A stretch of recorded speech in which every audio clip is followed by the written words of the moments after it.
আসসালামু আলাইকুম। আজকে তৈরি করে দেখাবো চিংড়ি মাছ দিয়ে পুঁই শাক। এই রান্নাটা কিন্তু করা একদমই সহজ আর সময়ও একদম কম লাগে। প্রায় 20 থেকে 25 মিনিটের মধ্যে কিন্তু রান্নাটা হয়ে যায় আর খেতেও কিন্তু অনেক বেশি মজা হয়। তো এইভাবে করে একবার তৈরি করে দেখবেন। তো এখানে আমি রান্নাটা করার জন্য একটা পাত্রে 3 টেবিল চামচের মতো হবে সয়াবিন তেল দিয়ে দিলাম আর দিয়ে দিলাম হাফ কাপ পেঁয়াজ কুচি। তো পেঁয়াজ কুচির পরিমাণটা আমি একটু বেশি দিয়েছি, আপনারা চাইলে আর একটু কমিয়ে দিতে পারেন। তো আমার কাছে মনে হয় এই রান্নাটাতে একটু পেঁয়াজের পরিমাণটা একটু বাড়িয়ে দিলে ভালো লাগে।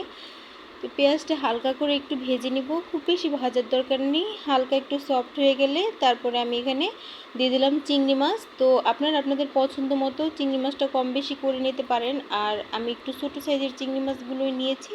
তারপরে স্বাদ মতো লবণ দিয়ে চিংড়ি মাছটাকে হালকা একটু পেঁয়াজের সাথে ভেজে নিব, তবে খুব বেশি ভাজা যাবে না, তাহলে কিন্তু চিংড়ি মাছটা শক্ত হয়ে যাবে। তো আমি 1 মিনিটের মতো নাড়াচাড়া করব। আর এই পর্যায়ে আমি কিছু গুঁড়া মশলা অ্যাড করব। আর এই পর্যায়ে আপনারা গুঁড়া মশলাটা অ্যাড করার চেষ্টা করবেন, তাহলে কিন্তু মানে রান্নার কালারটা অনেক সুন্দর আসে। তো আমি হাফ চা চামচ দিয়ে দিলাম হলুদের গুঁড়া, 1 চা চামচ মরিচের গুঁড়া আর 1 চা চামচ দিয়ে দিয়েছি ধনিয়ার গুঁড়া।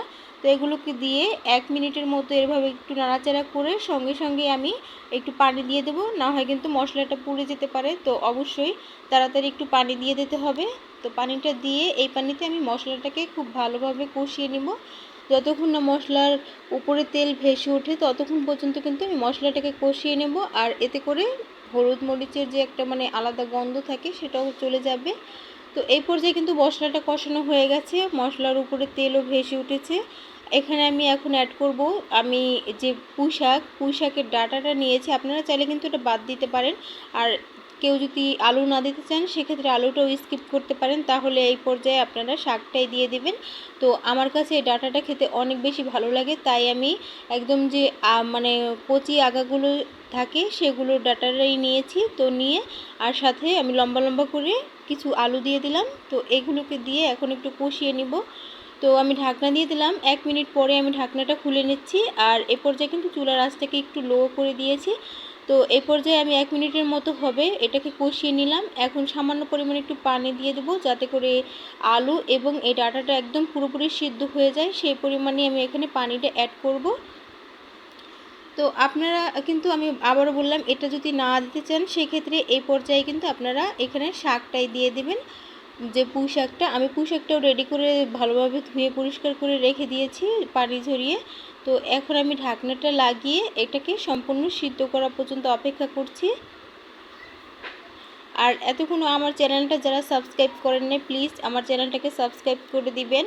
তো আমার কাছে মনে হয়েছিল যে লবণটা একটু কম হবে, তাই আমি আরও কিছুটা লবণ ব্যবহার করেছি। আপনারা আপনাদের পছন্দ মতো কিন্তু লবণটা চেক করে ব্যবহার করবেন। এই পর্যায়ে কিন্তু সব কিছু একদম সিদ্ধ হয়ে গেছে আর পানিটাও একদম শুকিয়ে গেছে। তো এই পর্যায়ে আমি সেই শাকগুলোকে দিয়ে দেবো, যেই শাকগুলো আমি আগে থেকে ভালোভাবে ধুয়ে পরিষ্কার করে নিয়েছি।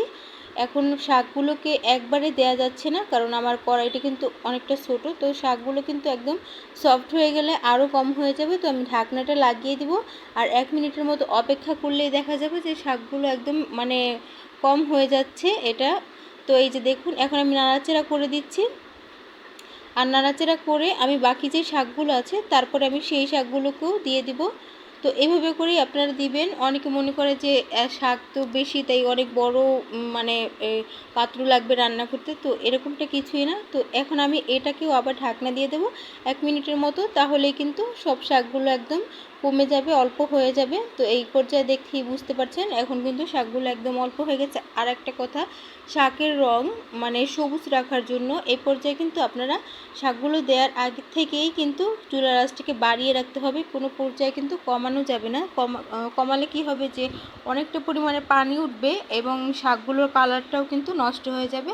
তো আমি এখানে কিছু আস্ত কাঁচামরিচ ব্যবহার করেছি, আপনারা চাইলে কাঁচামরিচটা যদি মানে ঝাল বেশি খেতে চান সেক্ষেত্রে কাঁচামরিচটা ফালি করেও ব্যবহার করতে পারেন। আর আমি হালকা একটু ঝোল ঝোল রাখবো, যার কারণে আমি একটু পানি ব্যবহার করেছি। তো আপনারা যদি ঝোল না রাখতে চান সেক্ষেত্রে পানি দেওয়ার কিন্তু কোনোই প্রয়োজন নেই।